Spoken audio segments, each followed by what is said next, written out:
Pro Group Management. Workers' comp that works for you.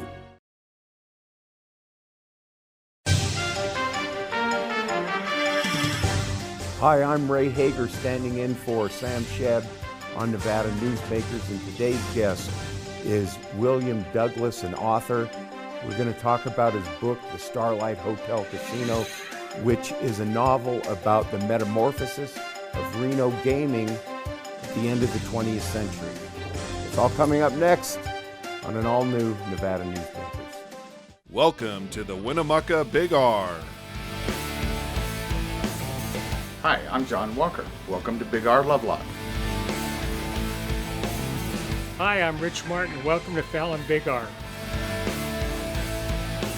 My name is Braden. Welcome to Big R Fernley.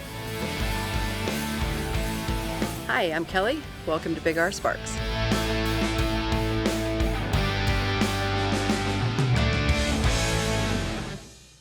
Turn your clunker into a caddy during the Cadillac and Cash giveaways at Tamarack Casino. Weekly cash drawings including $5,000 cash and one top prize of $10,000. Win the grand prize of a Cadillac CT4 or $40,000 in cash. Your good times are at Tamarack Casino.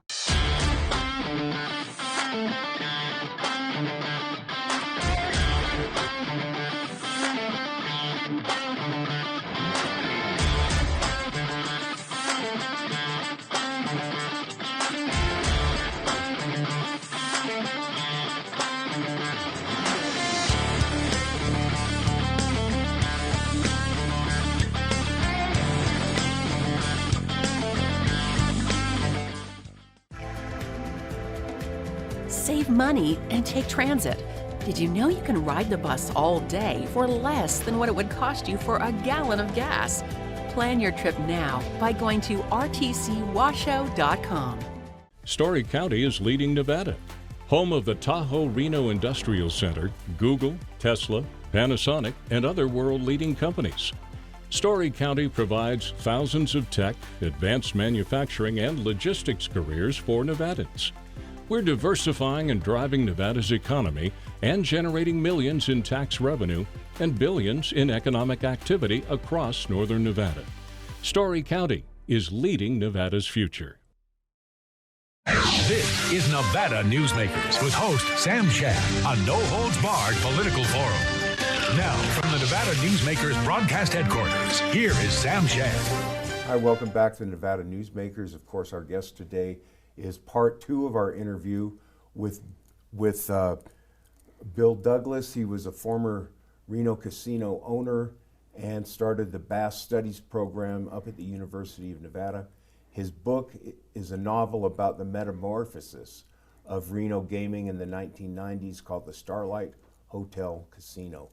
Bill, you begin the book with a quote from Irish playwright and political activist George Bernard Shaw. And let me read this and maybe get your opinion of it, why you started the book with this. Mr. Shaw said, quote, "Gambling promises the poor what property performs for the rich. That is why the bishops dare not denounce it fundamentally." If you could maybe expand or opine on that quote. Well, yeah, I mean, basically, I understand Shaw to be saying basically that the church is hand in glove with the well-to-do, with the aristocracy and whatnot, and despite the fact that property under a capitalist system has got a lot of moral downside, if you will.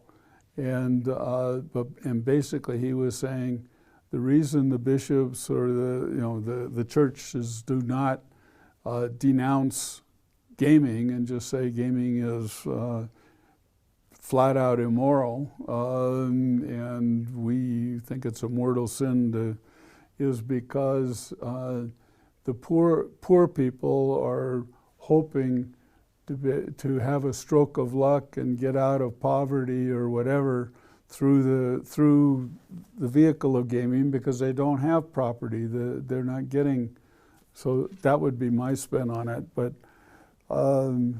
Shaw is complicated individual. I think you can read Shaw at a lot of different levels. I like him a lot, but Okay. I do want to say to maybe perhaps the people that did not see yesterday's show is that the novel Starlight Hotel Casino is about a failing casino in Reno in the 1990s and its slow death and what is now the new gaming in Reno with bigger companies but fewer of them. Mm-hmm. But also you make a parallel with mining and gaming in the book. And one of the main characters said in the book, he's talking about mining, and he says, it's kind of like our players. They all believe that today will be their lucky day. Even if they lose, they come back again. They believe their luck will change and make them a fortune with the next bet. And that's the same thing like with a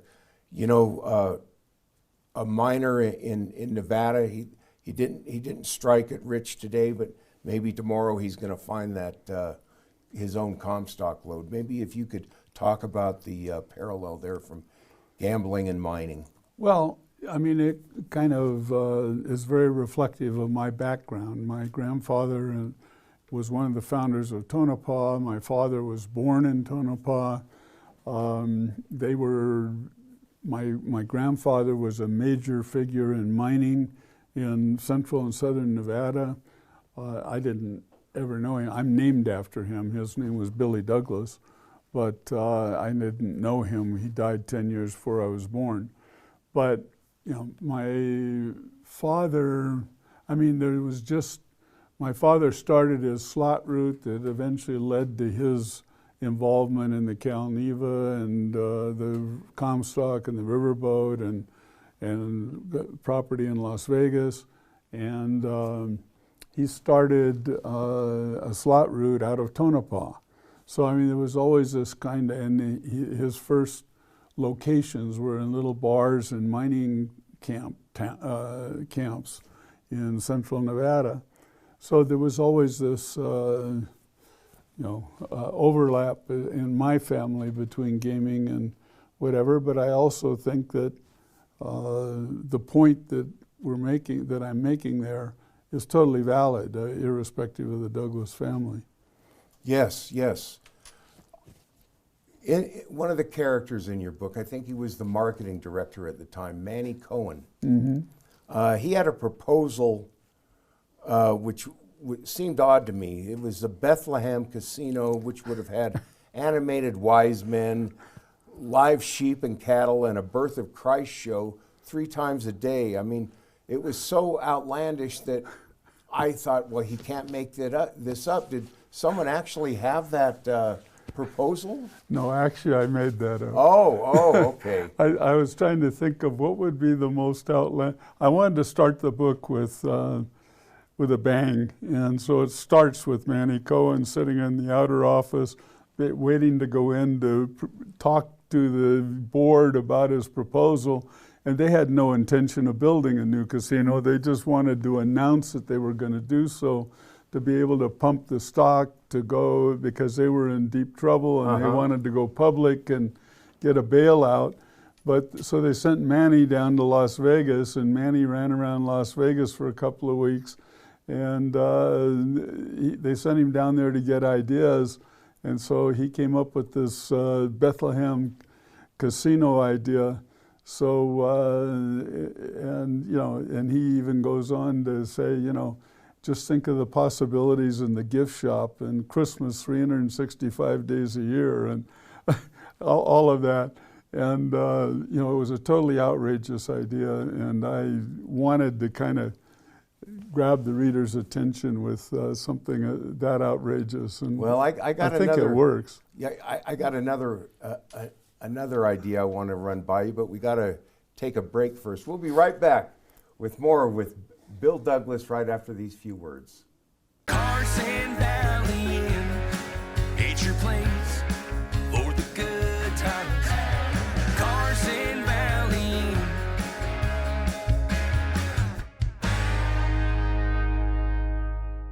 Nevada Builders Alliance has been protecting the interests of the construction industry for over 50 years. Our programs save members thousands of dollars every year and allow them to provide much-needed benefits to their employees. Our industry also allows Nevada to grow. If you're thinking about a career in the construction industry, reach out. And if you haven't thought of a career in construction, what are you waiting for? We are the Nevada Builders Alliance. What do you count on? You count on your power every day. At NV Energy, we've always powered what's important to you, but we're not looking at the past. We're focused on the future. While our standards are high, our rates will remain low. And our commitment to renewables isn't just meeting standards, but leading the way. Because you can count on more than just your power.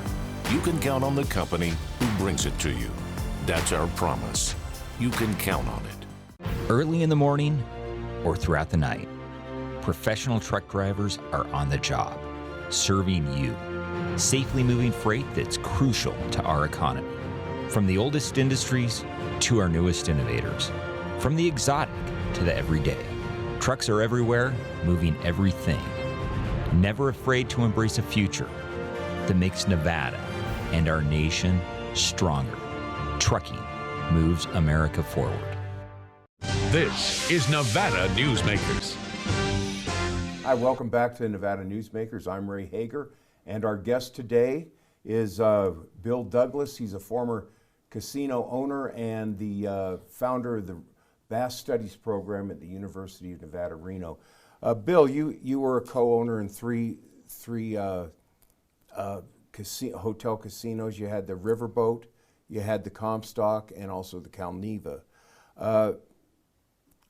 Why did you think you could, with no literary experience, why did you think you could write the book, and why did you write the book? Well, I wrote the book as a cathartic exercise. I started the book right after the Comstock and Riverboat both hit the wall and essentially went broke at the end of the 1990s. And so, each of us in the family and our key employees and whatnot, we all went through a lot of soul searching, a lot of pain. And for me, as a writer, just sitting down and with a blank piece of paper and starting to write my thoughts down was very cathartic. So I began the novel then, and I didn't publish it until just now.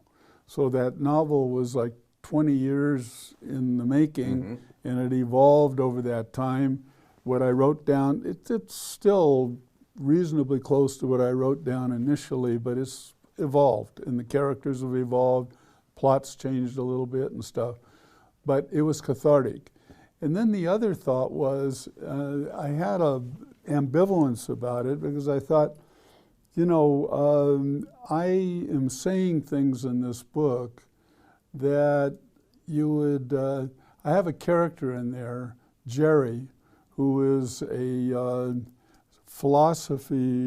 dropout philosophy major from Berkeley. Now, I went to Berkeley. I'm an academic. Jerry was an academic, although he went to Reno and then gave up on his academic career at Berkeley. But I wanted the Jerry character so that I could talk about George Bernard Shaw or whatever. In other words, and I thought, this is, what will people think? A casino guy talking about Rousseau. And then I thought, one night I kind of had an epiphany and I thought, hey, I'm talking about Rousseau and I'm a casino guy.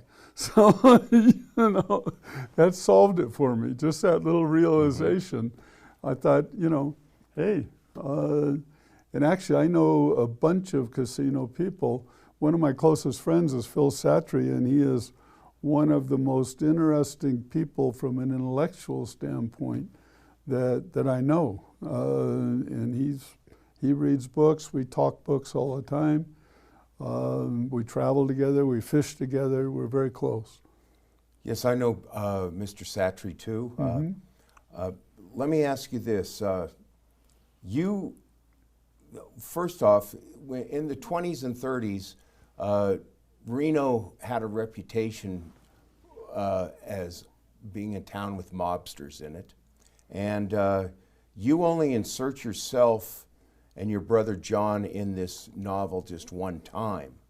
And that is when John is speaking to you of old-time gangsters being involved in Reno gambling. And what your brother says is, quote, "I think the hood thing about the bad guys is important to our image. Our customers like the feeling that there's a sinister side to casinos." Maybe if you could expand on that. Well, I think that's true, and I think that John also tells Bill, putting John and Bill in there on that board is kind of a joke that I'm playing on the reader, because the Jerry character, the Jim character, John and I are all mixed up in those characters, and then we've got John representing the Comstock and Bill representing the Riverboat in a downtown association. Right. So that's kind of a little joke that I'm playing on the reader, to kind of saying, well, this book's not about John and Bill Douglas, because it's about the Fitzsimmons. But anyway, the point that Bill then says to John, nobody wants to believe that, or John says to Bill, nobody wants to believe that their money that they've lost in the casino is being counted in the count room by a university professor. Yes, yes. So that's what was his way of underscoring the fact that, the whole hood thing,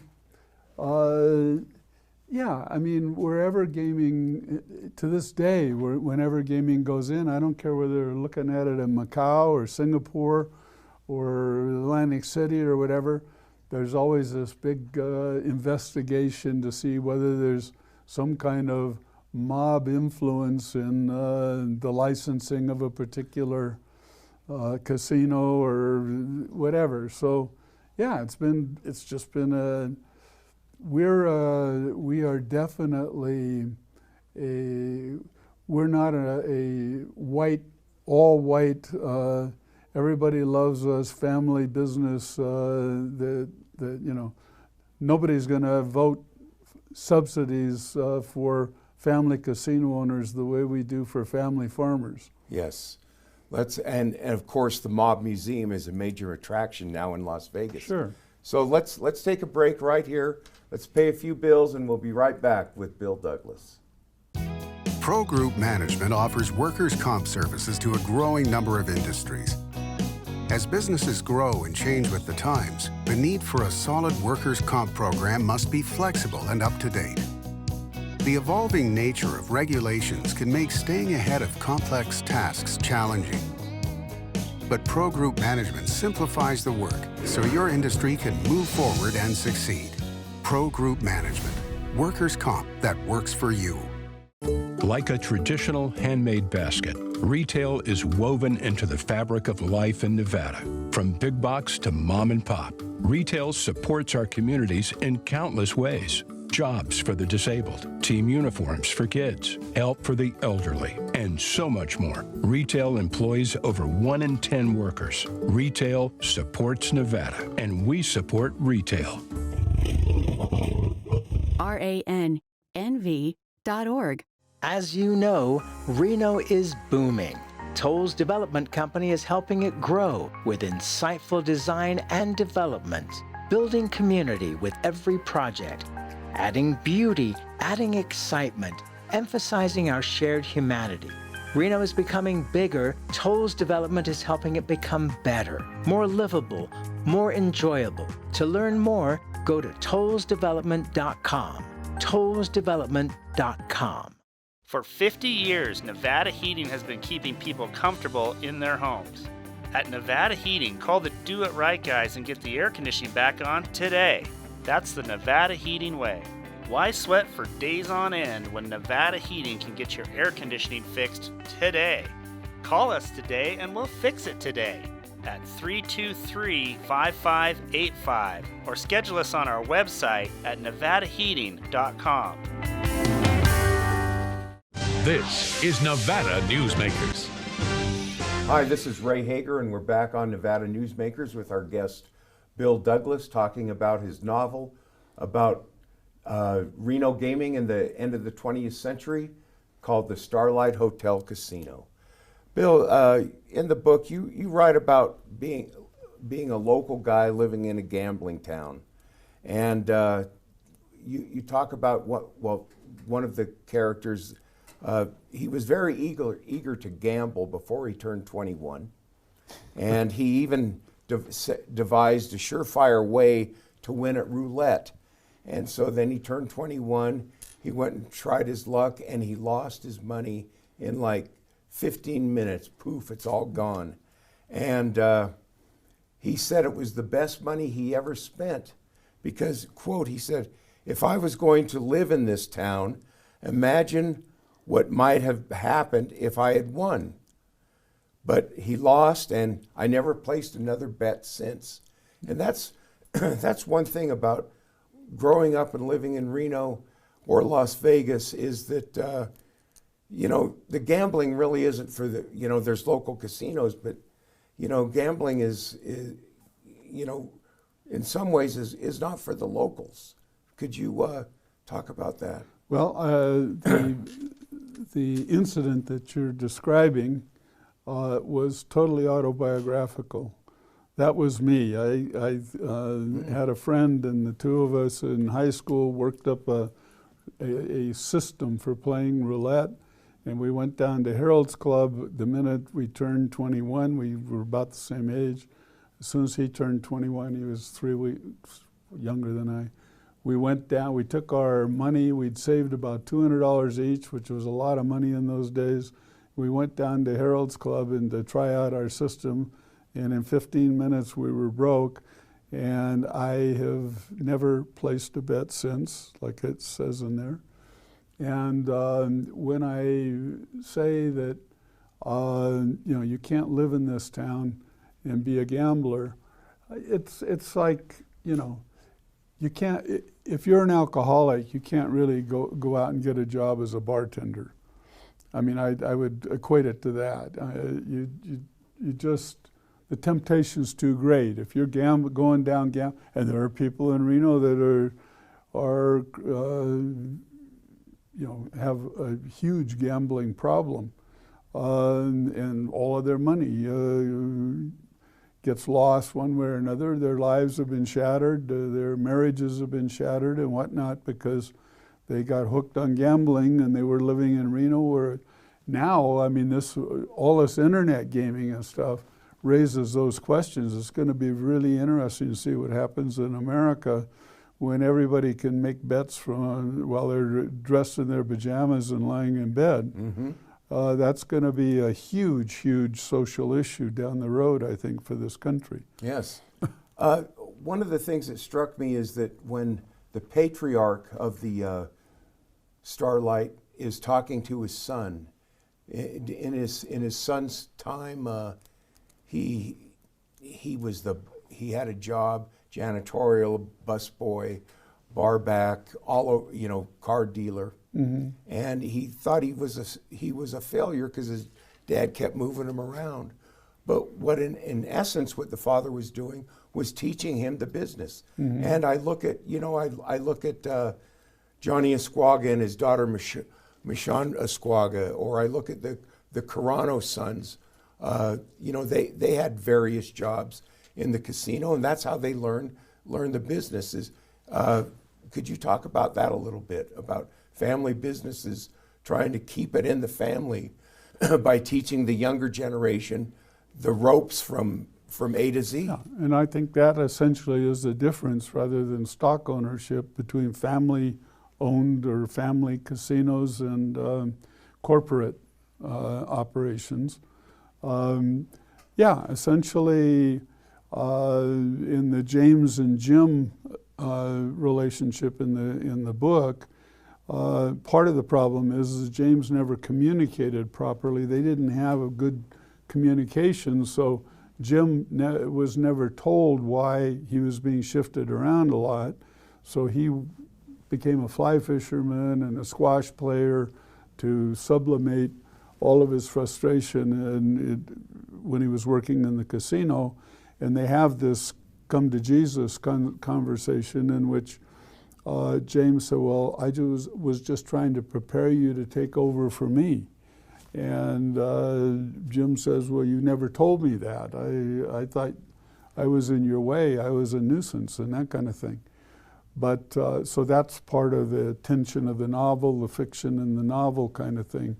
But yeah, I mean, we've got several examples. The Claudianos is at the Sundowner. I mean, we've had a number of examples of that, and we certainly, in my family, were examples of that. Calneva was very much like that. You have the Farahi family, you have the Paganetti family with the new generation, you know, seemingly taking over. Yeah. Yes. We'll be right back after these few words. Imagine a magical garden that feeds Carson City's hungry and homeless, teaches our high school students agriculture, creates hanging floral displays to beautify downtown, and yet charges nothing. It's not magic. It's the Greenhouse Project. It's real, it's growing, and it needs your help. Go online to carsоncitygreenhouse.org so together we can grow it forward. 7 at 7 is a newscast built for your smartphone. It's a 7-minute newscast available every weekday at 7 a.m. and 7 p.m. at lvrj.com. We don't waste your time, and we give you the day's top stories. We at the RJ have noticed some similarities between us and a certain BTS character, RJ. Plus the latest in Las Vegas business, weather, health, and entertainment news. 7 at 7 streaming now on your smartphone. Southwest Specialties has been making the homes and businesses of Nevada beautiful for more than 20 years. Their experienced designers and craftsmen create the walkways, backyards, water features, and a variety of outdoor cooking areas that add curb appeal and value to your investment. Call today or visit them at their website and see how they can make your outdoor spaces special. Southwest Specialties, creative, distinctive, beautiful. Calamity. It lurks around every corner. Or not. That's why UMC Quick Care is around every corner, with locations around the valley. UMC Quick Care, for all your small calamities. Modern boutique Ahern Hotel and Event Center sits at the heart of the Las Vegas Strip. 2 floors of meeting and event space are ideal for groups and conventions. Stay in one of 200 luxurious rooms and suites. Brand your event throughout the property. Flexible event spaces make for easy planning and personalization. Take over the entire hotel with a full buyout option. Hey, thanks for watching today. You know, you can always catch all my news stories on NevadaNewsmakers.com.